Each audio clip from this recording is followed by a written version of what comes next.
Delaware in the building. Y'all ain't ready for the Delaware takeover. Y'all not ready for this unique style and creativity that everybody in the world wants to see. Nas and Jay is bringing it, and everything they bring got that Delaware swag. Hey, everybody. Hey, everybody. Yeah. Yeah, I'm not going to help you with that today because I've already burnt out my voice and we have some singing to do your tomorrow. voice is like back. No, it's close, but I can tell because I'm very in touch with my vocal. Yeah, but we're close. We're functional, but I got to be careful. I can't push it and get crazy. Yeah. Welcome to your evening sip of local news, what's happening, and Real world buzz. If you remind me, I can definitely get that set up so that we can just go push the button. Get that sound together. It's actually super easy to do. Yeah. Okay, so flowers. Oh, no, I'm sorry. Temperature check. Okay. Wait. How are you, Jay? You have to let me ask how are you because it's genuine. Okay, ready? It is genuine. It is. It is. Okay, ready? Yes. Hey, Jay. Hey, Nash. How you doing? I think I'll tell the people. I'm good. It's been a wild 2 weeks of just busy work, and my kids have been on spring break for 2 weeks. We're getting toward the end of that craziness right now.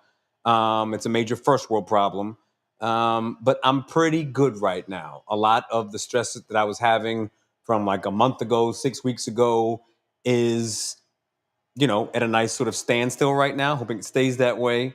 So I'm functional. I also was stressed out because I lost my voice for the most part last weekend. Yeah. And squeaked through a performance that was important.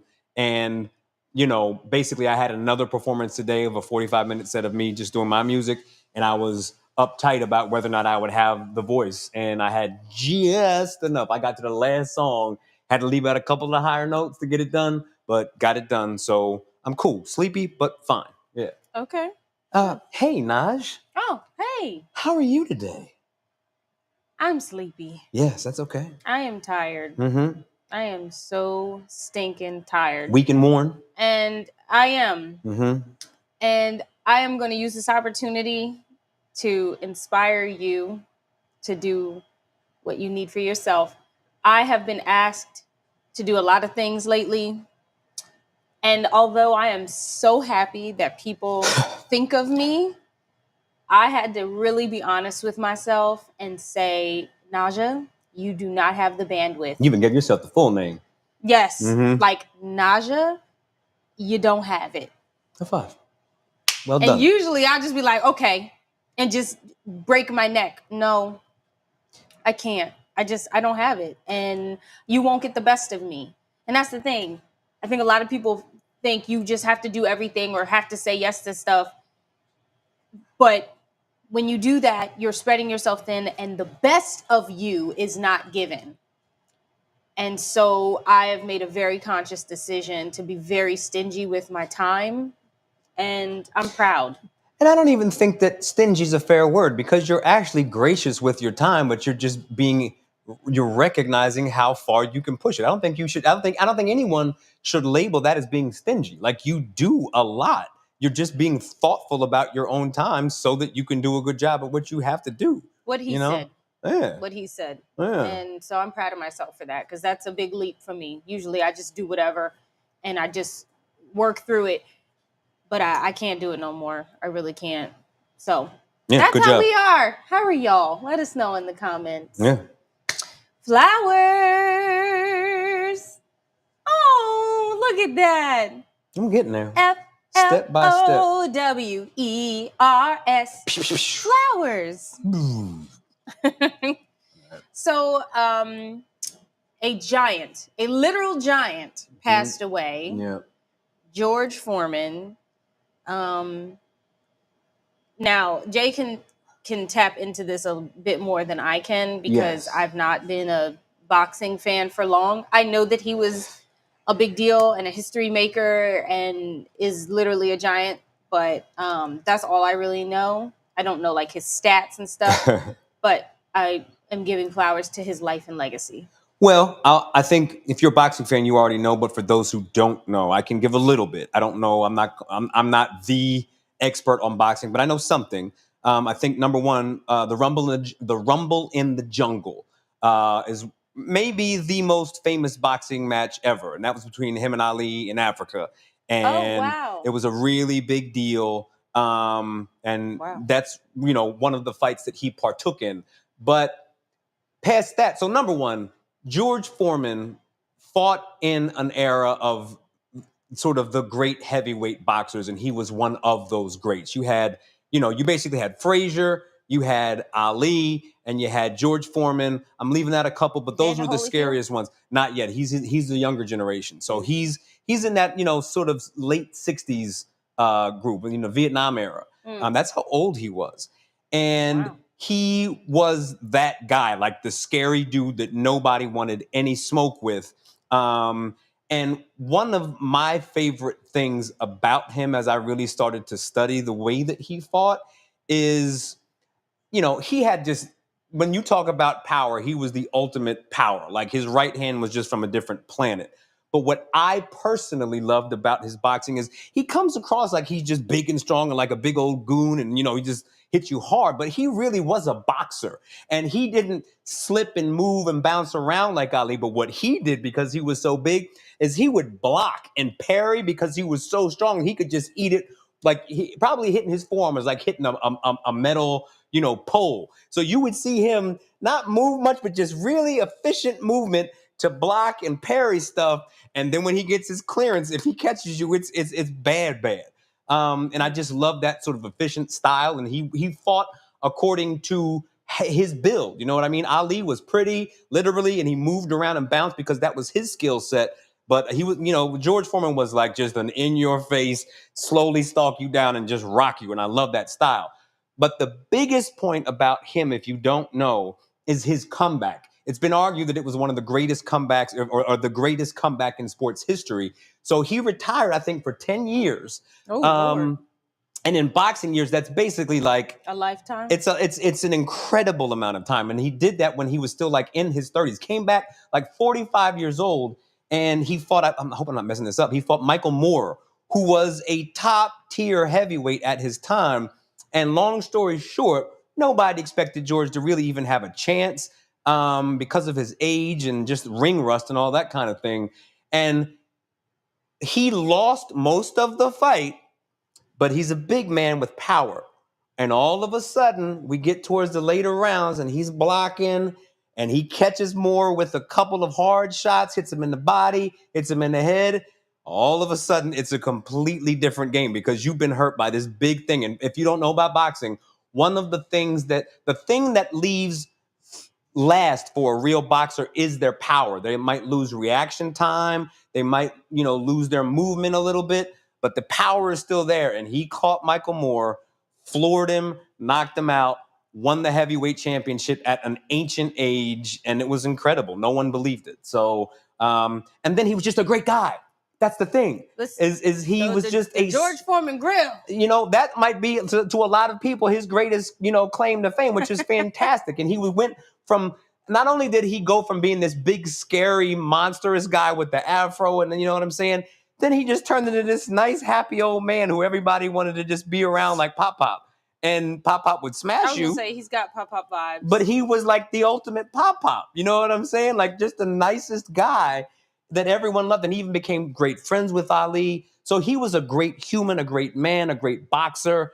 And it's a tremendous loss. He was just as he was great at everything. He was a great human, and without saying too much more, but like that's one of the things that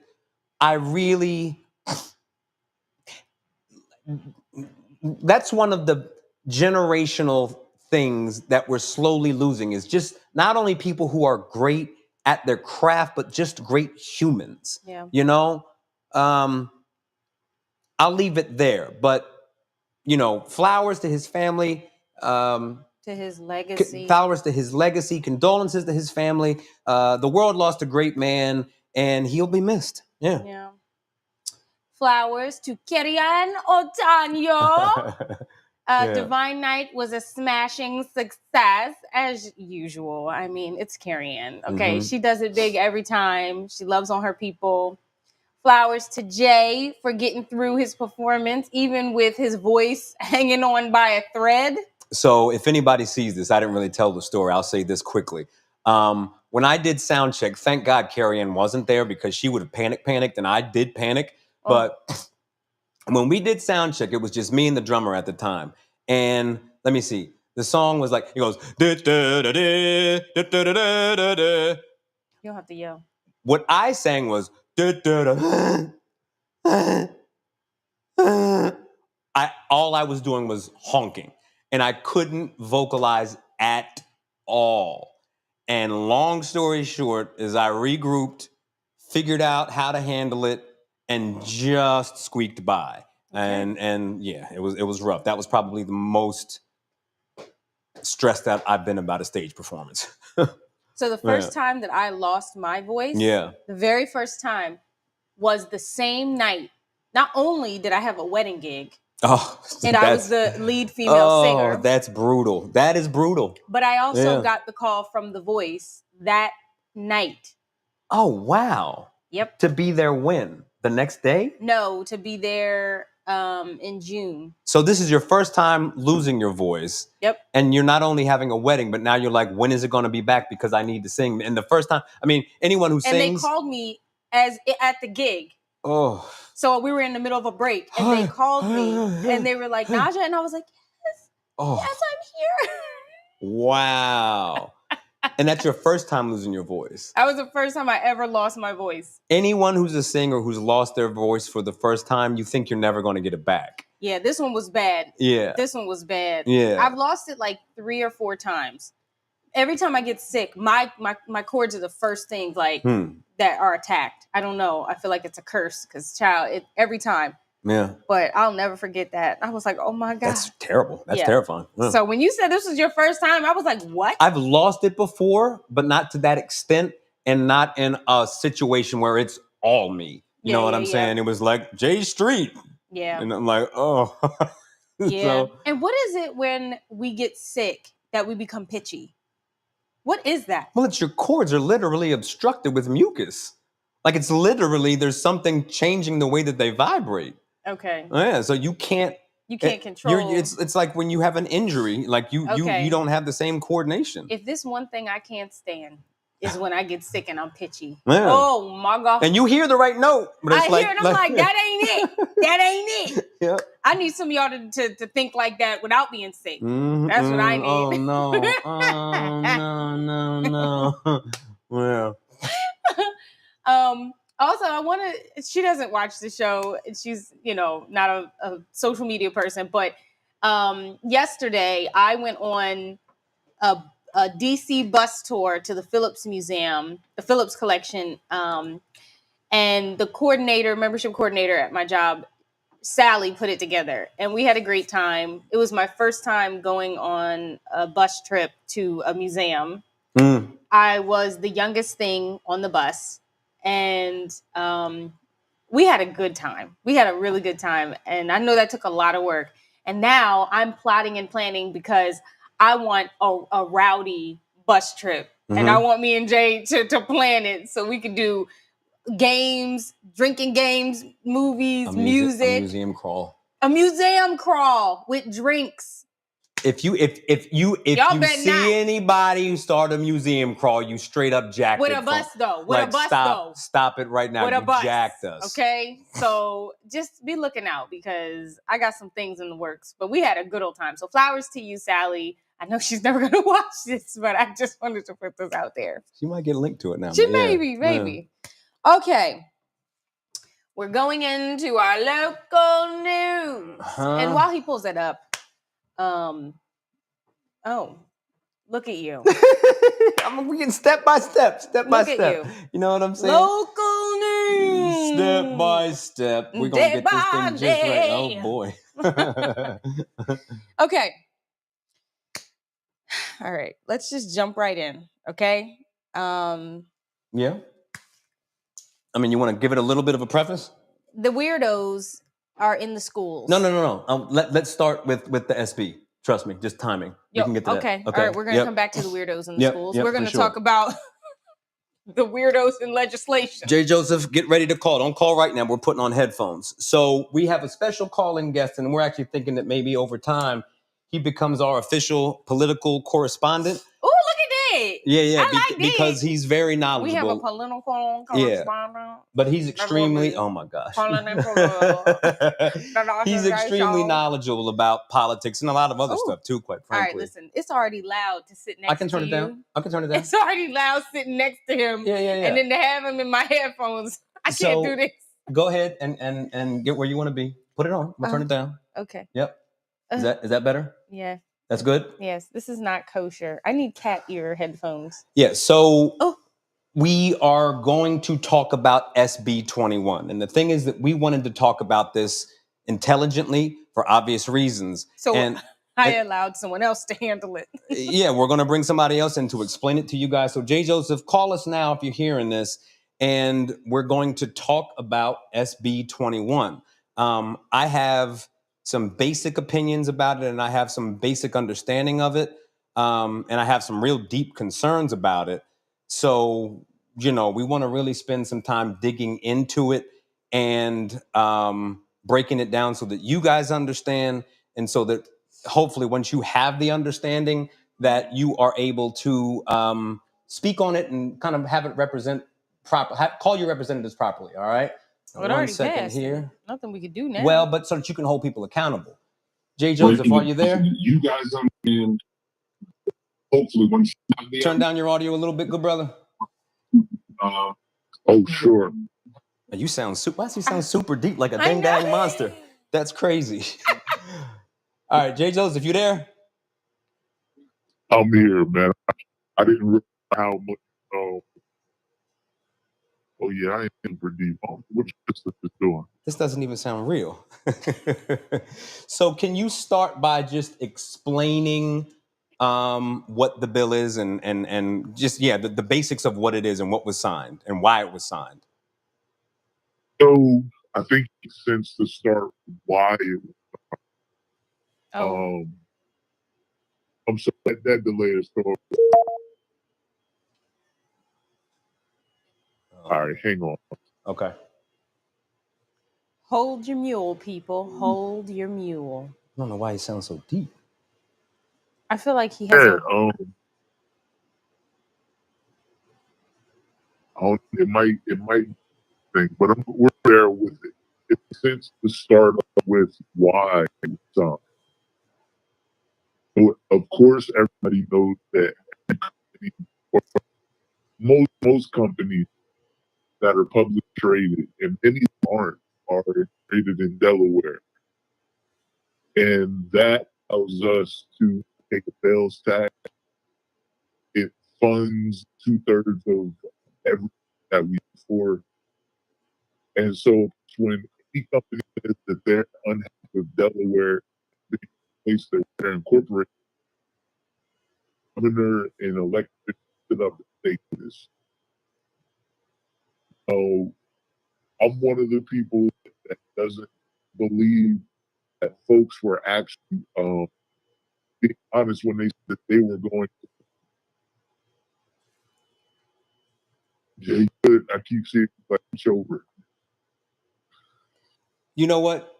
For some reason, your voice is wildly distorted, and it's not clear. I hate to do it this way, but can you type in the comments a basic understanding of what it is? You're really good at that, moving quickly, so that we can read it and then kind of respond to it that way, because the phone connection is really weird. I have no idea why it's happening this way, but if you catch this, type it in and we'll have it there. So just hang up and we'll keep handling it that way. Sounds good. Okay, cool. Thank you. All right. You can take those off. He sounded like Dr. Evil. Yeah, that was really weird. All right, are we getting a comment typed in yet? Mm-mm. All right, hold tight, y'all. I'm sorry about this. I was hoping it would be smoother. I don't know why his voice totally changed. But the main concern I think that people have is, I posted an article on Yahoo or from Yahoo, and it was basically calling it the billionaire bill. And it is something, so if you all don't know, Elon Musk moved out of Delaware. He took his companies and he moved them all to Texas. And it basically had to do with his dissatisfaction with the way that a certain judge ruled on on a case of his. And as a result of that, our our state is, I guess, more or less worried that other big companies are going to leave. And they won't. And if you don't know, we get a lot of revenue from major companies deciding to sign up here and make us their home base. I think it might be $250,000 that they put into the pot to basically function in a certain way here. And the fear is that those companies are going to leave, and that's how we're able to have a balanced budget. That's how we're able to have no taxes, no sales tax, all those kinds of things. So there's a balancing act, but a lot of people were very concerned and making it. A lot of people really were feeling as though we were just basically selling out to the billionaires when we didn't have to. So did he post his comment yet? No. I'm surprised it's probably taken a long time to post it. But that's in a really quick way. Okay. What's he say? Basically, he says correct. Basically, we have corporations saying that they aren't happy with the courts in Delaware. And so what is happening in the bill that made people so concerned? Like, how was the state making the environment good for them in a way that is potentially negative for, the people and all that kind of stuff? There was an influencer on Instagram who posted about SB21 and Matt Meyer and everything. And basically he was saying that not only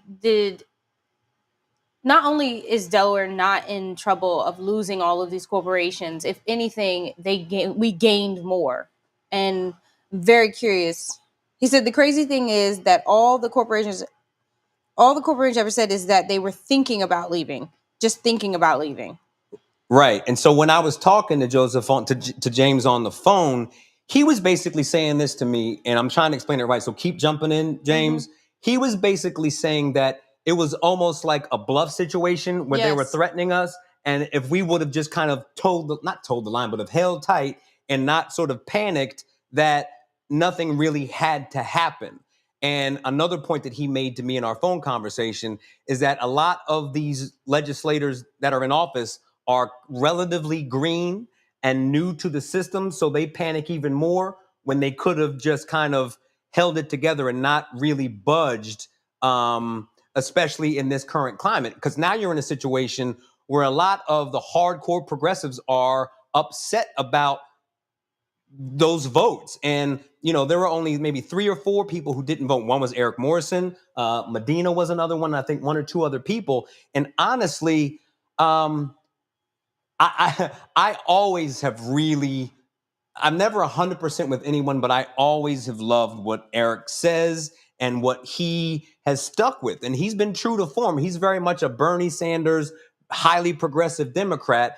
And we're in a situation still where, number one, the average Democrat, and even though a lot of people are really unhappy with Trump, if you look at Democratic satisfaction, it's extremely low. And in a lot of ways, these votes are falling into the reason why people are discontent with Democrats. And it just, like, the reason that a lot of people chose not to vote and just sit out of the election, and wrong or right, is because they feel like this is another example of the left and the right are just 2 arms of the same bird. You know what I'm saying? You hear that a lot. And I don't necessarily agree with that, but it's like across the board, everyone's bowing. And I understand why, to an extent, we do need the revenue. But across the board, it just looks like everybody is super sensitive and just bowing to the high-end money almost immediately, like a super knee-jerk reaction, like hurry up, panic, fix it. The legislation takes certain standards back to what they were 7 to 10 years ago and made it harder for minority shareholders to access documents they need to fight in Chancery Court.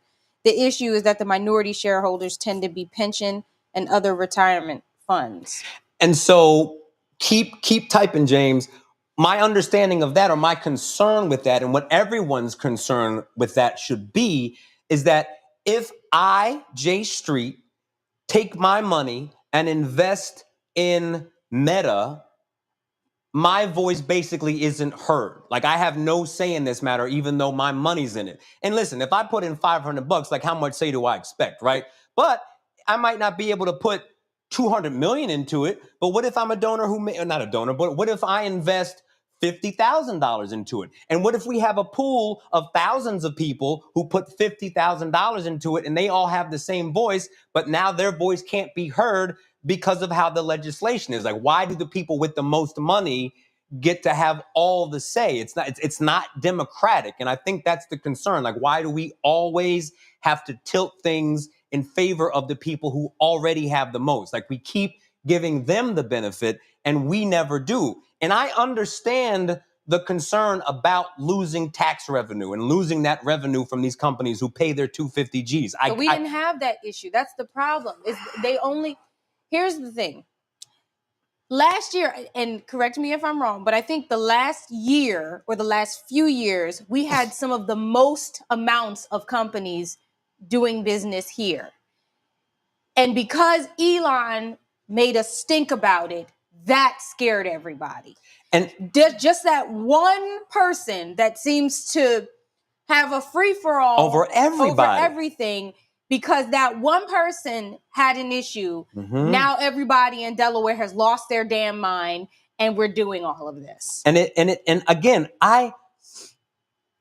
I do have an understanding and appreciation, and Medina did a great job of saying this, and this needs to be said. Medina said that she very much understands the importance of maintaining that revenue, and she tried to introduce, as far as I understand, basically an addendum to it or a modification of it so that it made more sense to her and, quite frankly, to Eric Morrison. Like, they were like, we can support it if you make these changes, and I don't know what those changes were, but it just feels like there's no real bravery. Like, everyone talks that talk, but when it really comes down to certain things, it's like, hurry up, be scared, do everything we can to satisfy the people with the most. He said, to be clear, we might have needed to bow down because of the leverage that the corporations have and the irresponsibility of gambling with our financial future at a time when we don't have as much federal money coming in. Sure. But we didn't have to jump immediately because of the amount of risk that is in the markets right now. And that's the concern. You said the Democrats and the Republicans, but there's something you said earlier, and the first thing that came to mind was, we're not even living in a democracy no more, so does it really even matter? Right. We're not living in that world no more. The country has voted. They want the dictatorship. They want the corporations. Oligarchy. They want all the money to control everything. You know what's funny? And money matters. We get that. But what's funny to me is that all these people who got 5 cents that they holding on to were like, let these people run our country. You ain't got a damn pot to piss in barely and one gold tooth, and you are like, F everybody else. They're gonna save me. Let me vote for them. And here we are. And that is the thing. And it's like, however you slice it, even if it is a good, sound decision, which I'm not sure about because I'm not that much of an expert, but all I know, this is what I know, is that at every single turn from the far left to the far right, it seems like we do everything we can to tilt the system in favor of the people who have the most. That is the fundamental problem, and it's the fundamental anger. And you have people on the right who have that sentiment, but somehow are able to twist it into, well, Musk is the guy who will save us. It makes no sense to me. Like, Trump is the guy who will save us. And then across this, we see blue people, blue politicians, tilting the scale a little bit more just in favor of the haves. He said, frankly, we could have waited until the end of the IPO season and perhaps even until after midterms because of all the federal economic indicators suggest that no company was going to do something as risky as moving their company's domicile. What the hell? Yeah, they're home. Domicile, sorry. He's very smart. Not that you're not. J. Joseph.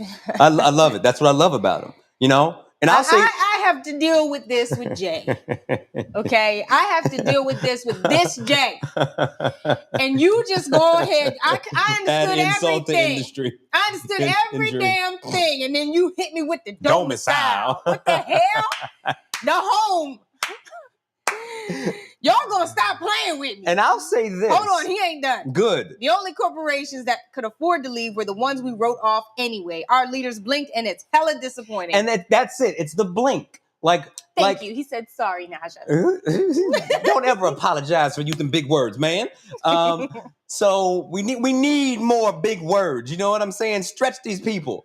That's it. It's like the panic, the blink. You know, you just try.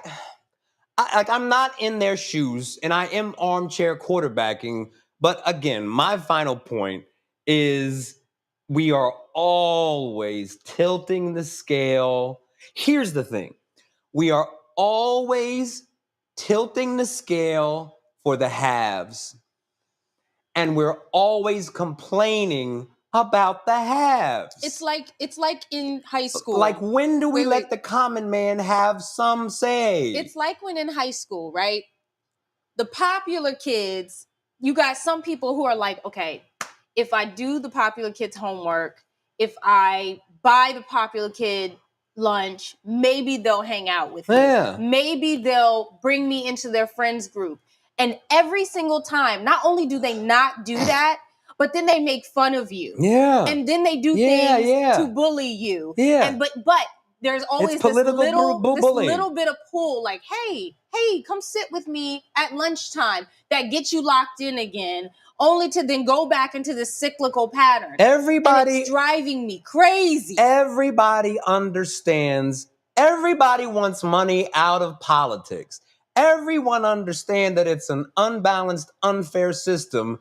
And everyone is doing everything they can. I'm being a little bit dramatic to tilt it. You have to be dramatic. But to tilt it in the other way. And it's like at some point there has to be some kind of a real upheaval. And I've said this before, and then I'm going to be off of it. Fundamentally, when everybody, like, the commoner is the majority. The people who are just middle income, the people who are low income, we are the numeric majority. Yeah. And when we collectively decide from the right to the left and stop letting the division issues creep into the fact that it's always the billionaires stirring the pot and making it good for themselves and nobody else. When everybody says, like, you know what? We're going to drop certain issues and not worry about this, like certain stuff. I'm not going to go into it right now, and be like, yo, our bottom line right now is collectively, we're going to put someone in charge who is going to give us back our power and stop catering to the billionaires because they run everything in a completely unfair way. And that's it. I'm just, yeah. J. Joseph said, Charlie Carter, hey girl. What's happening? All that blinking does is signal to them that they can bully us for another 25 years. George Foreman never blinked. And he said, you can't buy love or respect. Yeah. It's concerning. Like, how do we fix the problem if no one even wants to put up a little bit of a fight? You know, that's like, how do we really solve the problem if no one even wants to, like, not even push back, just pause and think. You know what I'm saying? Yeah. Like, you don't even got to say, F the system, change the whole law, screw your money, get out of here, we don't need it. Just don't knee-jerk reaction. But, you know, whatever. Listen, I have recently made a point to step away from staying in the know, because of how stressful it has been. It's just piling on and piling on and piling on. And then it gets to a point where I feel like I can't find my way out. And I can't live like that. I keep seeing these memes where it's like the fire and then someone's sitting there holding a cup of tea. And that's like, I have to hold a cup of tea or a cup of coffee because I have babies that are looking to me for guidance, that are looking to me for reassurance, you know, in everyday life, regardless of what's happening. I have to hold on to something to stay focused for my kids. And it's sad because do I want to pay attention? Absolutely, because we have idiot politicians on every level, from local to national. We have idiots everywhere that are doing things for money, that are doing things for clout, that are doing things for the press, and to impress. But I can't worry about that because I have very little people who wake up every single day looking at mommy like and see that is what, and you're right.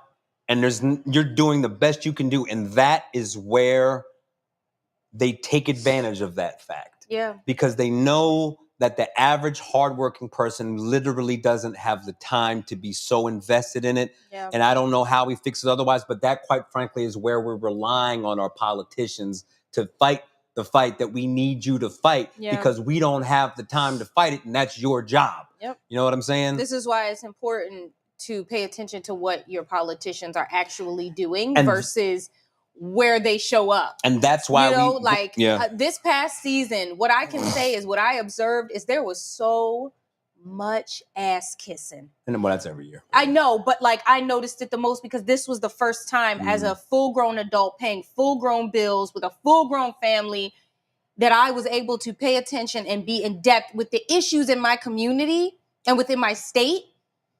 And I had I could, these people were touchable.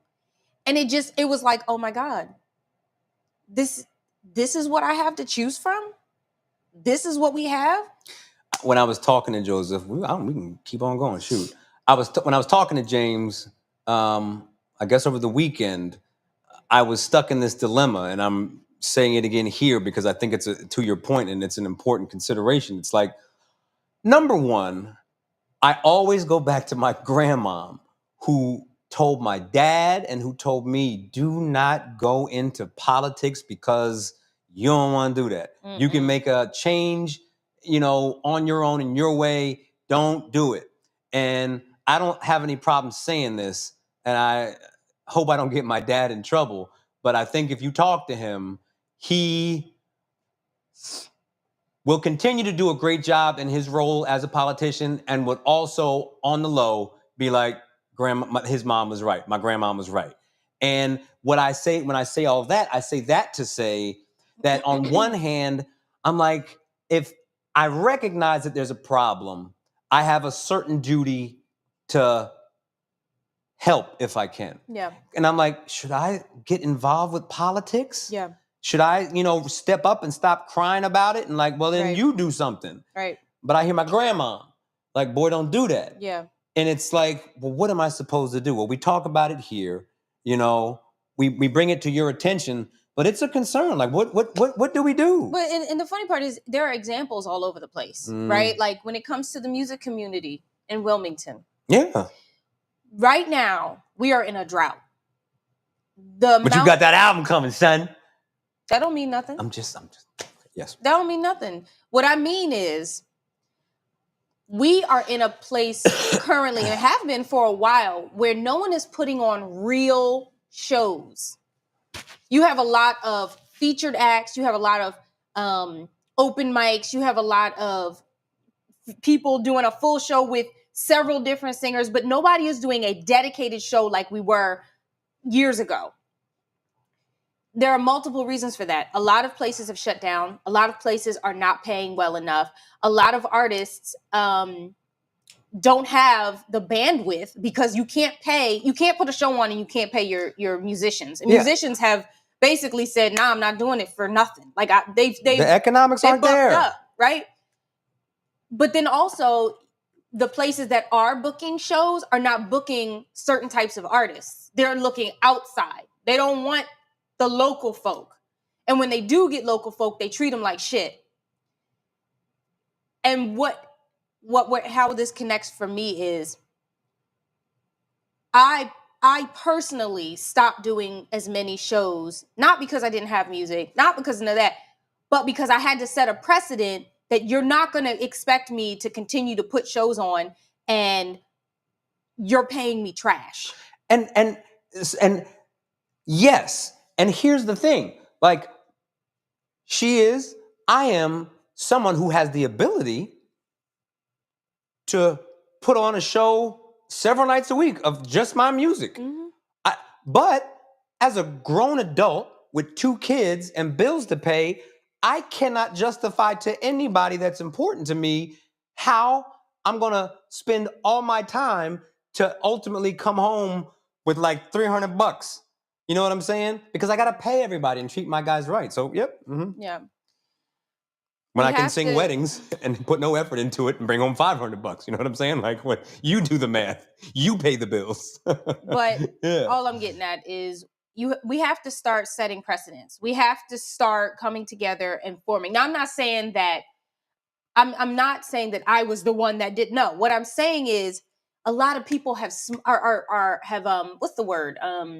Not smarted up, but like gotten hip to something? Yes, they got hip to the fact that these promoters and these show curators and these, venue owners and all that crap that are struggling to meet their bottom line. Listen, and we're basically like taking people's money and not doing what they needed to do, and it wasn't honest. It wasn't honest work. And now here we are in Wilmington, and like, you can find some good stuff, but it's very hard to find the types of shows that we were doing years ago. Like, honestly, once the Queen shifted, that was the first tide of changes. And I think artists just kind of bucked up and were like, nah, I'm not. Mm-mm. And a lot of them go to Philly. A lot of them go to DC and Baltimore and New York. And even that market's hard. And even that market is hard. Really hard. But if we were all genuinely like, let us stick together and make a plan and stick to it, I'm pretty sure things would change. But we'd still have to get people to come out. And I don't think that's the problem. I think I had a show 2 years ago after not doing a show for almost however many years, and I sold out. But that's part of why it sold out, probably, because it was such a But gap. I'm saying it's possible. It is possible. It's definitely possible, but it's extremely difficult. All right. So that's SB21. We talked about that for a long time, and I'm glad we did, because it needed to be talked about. All right. Now we're going to talk about... Should we skip that and go to... No, it needs to be talked about. You're right, because of the timing. I mean, cool. Red Clay. Was it just Red Clay? No. Okay. Red Clay. That's the whole problem. In Colonial. Yeah, in a private school. A private school. Or a Catholic school. So... and a school in Southern Delaware. There is a problem. An epidemic. There's an epidemic. I don't even... And it's always been there. So I'm looking in the comments of these stories about how these teachers was assaulting these children. Children! Let me just say that. Let me just start with that. A child cannot seduce you. A child cannot seduce an adult. Like, I need people to get that through your skull. A child cannot seduce an adult. There is nothing that a child can do that makes you do things like that. It's just as stupid as saying, I stole all those records from the store because the kid told me to steal them. It's asinine. Like, so let's start there. So if you looking in these comments and you know any of them people that are talking about these kids are fast and da-da-da-da-da. Get them out of your life. Get them out of your life immediately. Immediately, no. Like, let's start there. Second of all,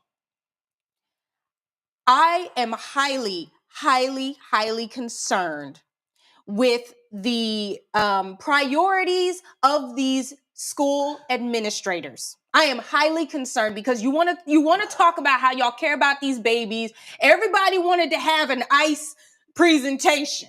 Everybody wanted to put videos about ICE and shit. But we got these people out here touching our babies, and you're hiding it. That's the You're problem. hiding it. At a high level. And you're hiding it. And not once or twice, for years. You're not notifying parents that there was a problem.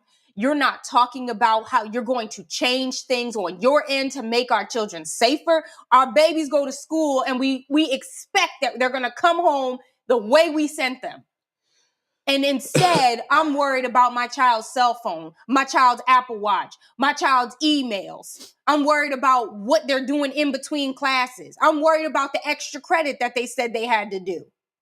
How does that make sense? How do you not notify parents of what's going on?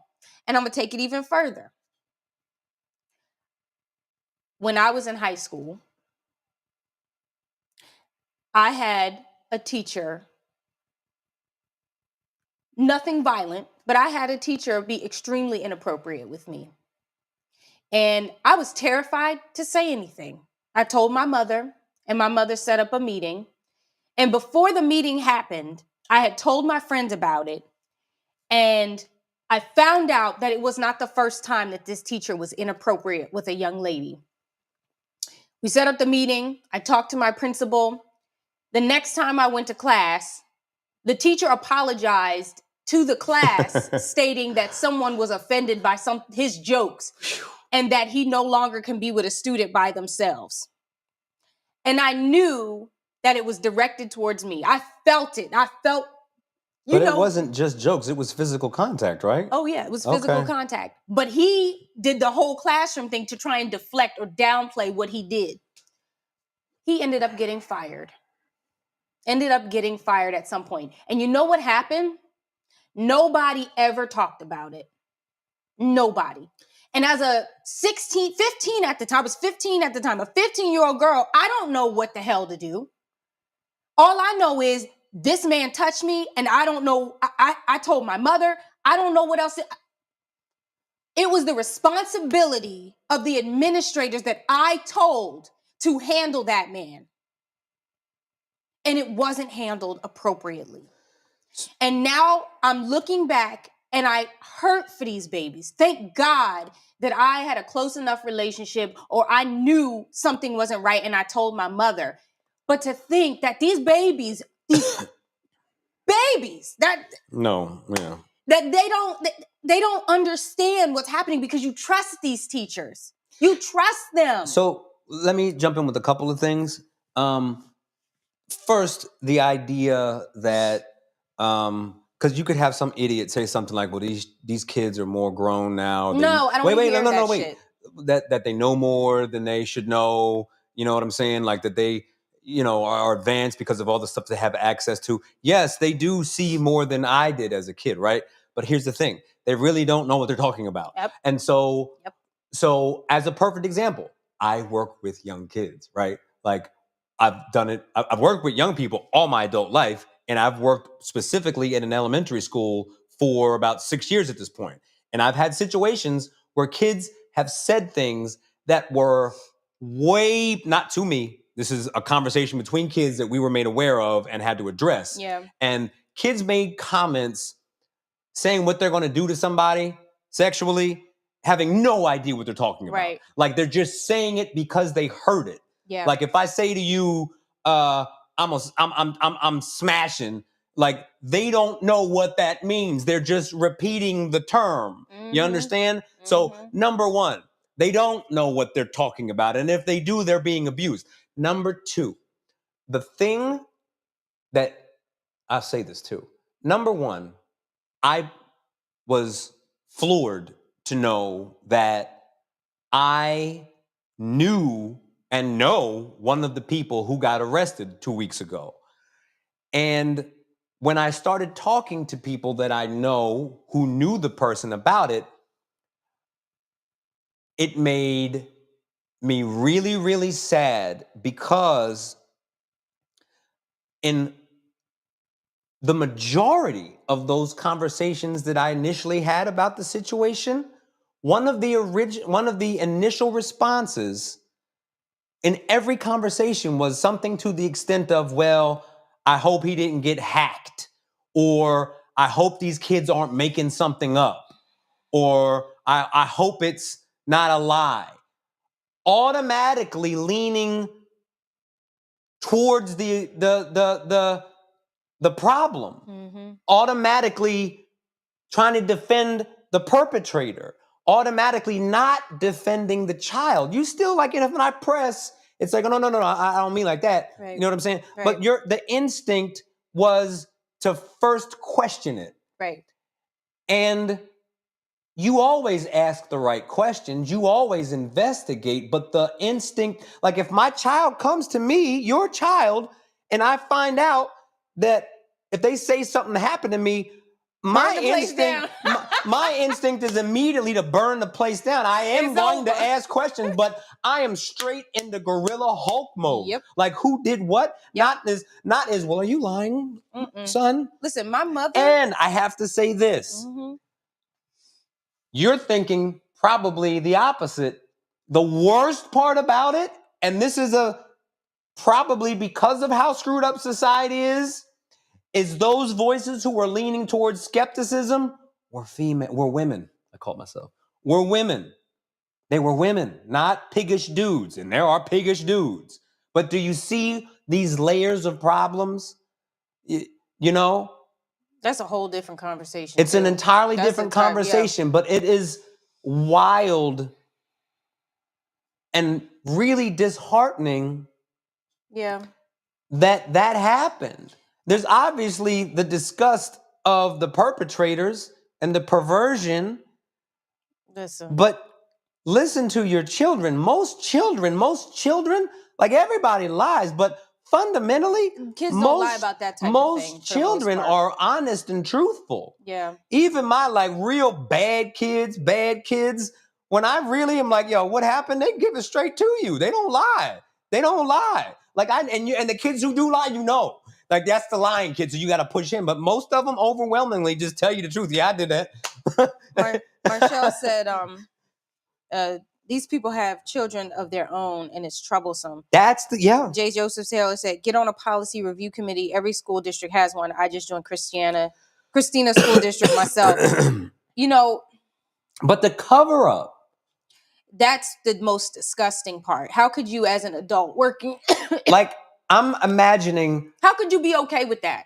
How in the hell are we in a boardroom or in an office and you hear and some mind shit you, these like, superintendents, these high level people, they know. Listen, and they know I who the principals are. I saw a superintendent like you understand, recently, they know these people intimately. Listen. Yes, like they know these people. It's not like I never heard of her, you know? I need y'all to start like really like knocking your peoples out.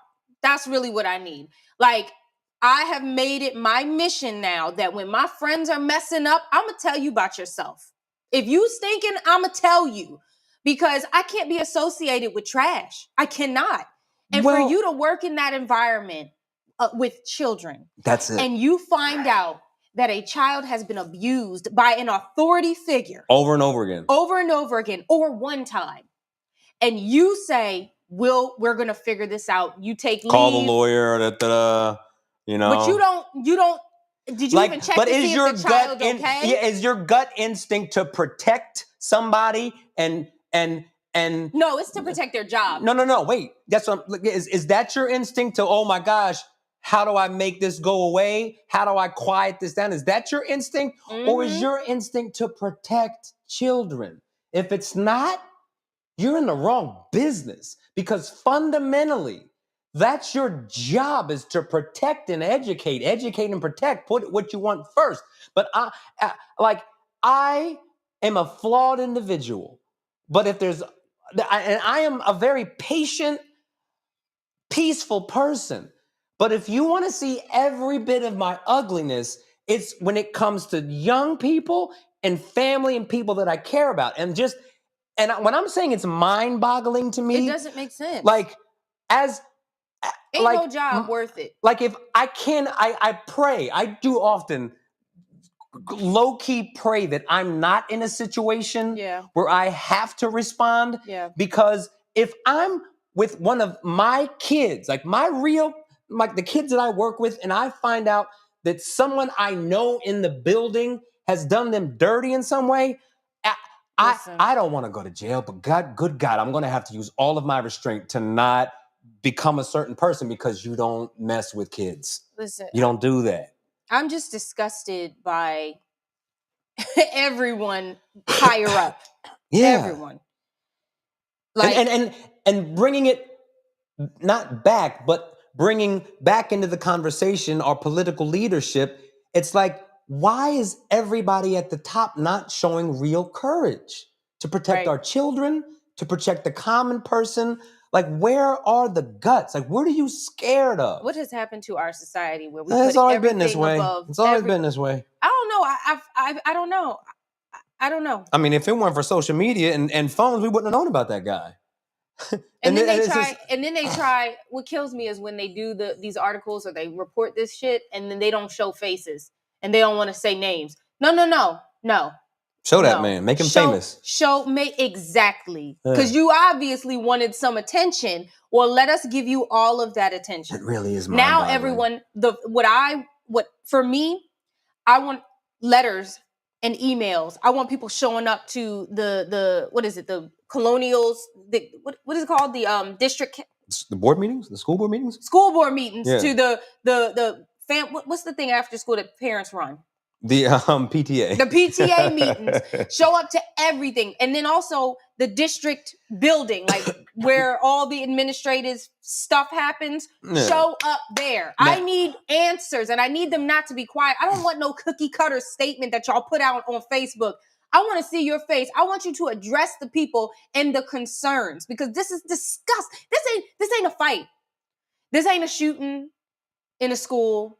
It's protecting. This is literally protecting our babies from the very people who are influencing them for the rest of their lives. Sometimes people hold on to teachers as young as kindergarten for the rest of their life. So in good and negative ways. That man's face is ingrained in my brain. I may not remember his name, but I can remember what he looks like. That moment, I remember, and I'll never forget it. And then I'll remember how it felt when they didn't do anything about it. It made me feel like I'm not important. So imagine what these babies feel like. And then it happens in schools that are already struggling for funding. Over and over again. Over and over again. These kids have to worry about getting good lunches because now it looked like lunch is crap. Good education because the books and shit is crap. Teachers who are exhausted, and then you got these ones that are preying on these babies. I also need to say this. There's another level of me being disturbed about the situation because I told you, I know one of the people. I worked with one of the people. Not directly, but like we worked in the same building. And I would dap homeboy up. Like, what's good? Bust it up with him. And I pride myself on generally having a good instinct for people. And when I'm telling you I was shocked, I couldn't have been more shocked about finding it. Like I found out about it, right when I walked in the building, and one of the other teachers told me what was going on. And it took me time to recover and process it because I really could not believe it. And I say all that to say, that's why it's extremely important to pay attention and to really, with your kids at home, the kids that are yours, know what's going on with them. Talk to your babies. Talk to your babies and don't let them just be in their phones. It's important. Run the jewels. Run through the day. Go through their phones.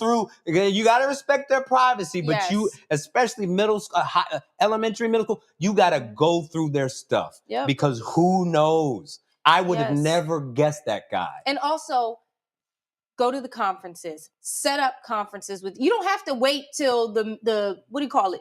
The progress report comes out and then they start doing the conferences. You don't have to wait to do that. You can schedule a conference at any point, after school, before school, and during their planning period, have them call you, show up for your babies. And quite frankly, to that point, I I would guess that if a predator is trying to pick on who they're gonna, make their prey, they're likely not gonna pick on somebody whose parent is always around. Uh-huh. That's why you show your face, because Yep. they're not gonna mess with your kid. Rest Yep. assured,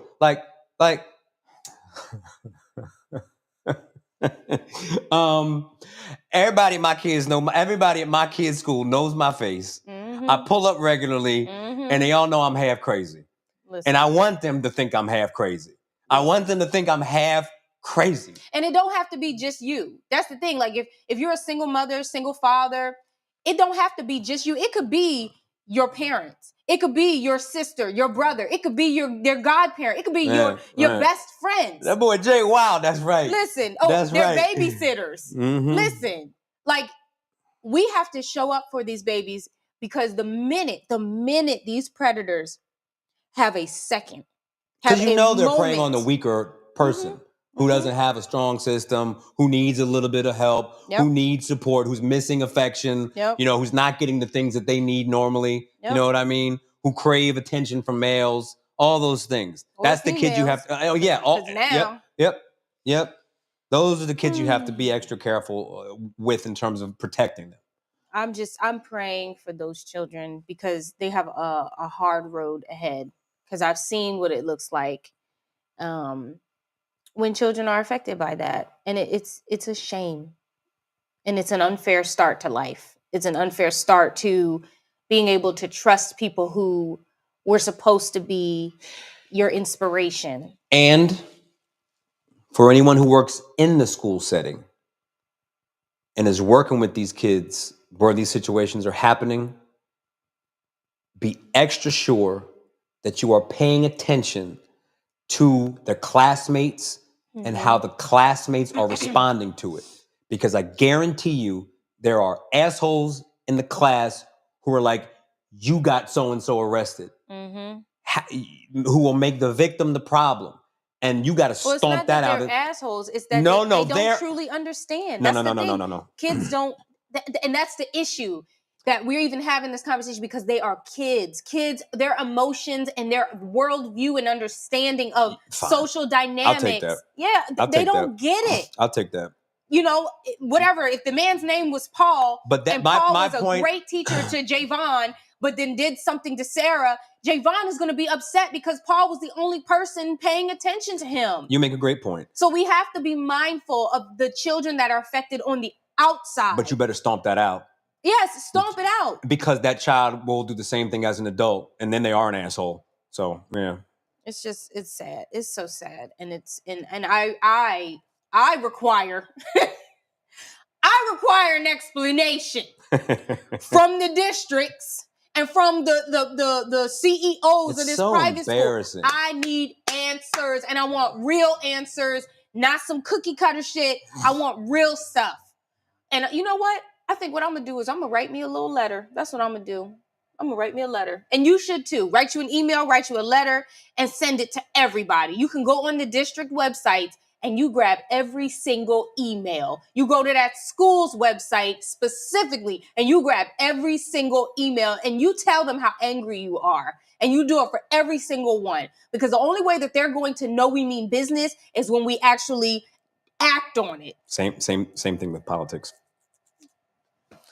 So, listen. If you don't like how they voted, then vote for somebody else. So, what's happening this week in Delaware? I need a drink. Several, right?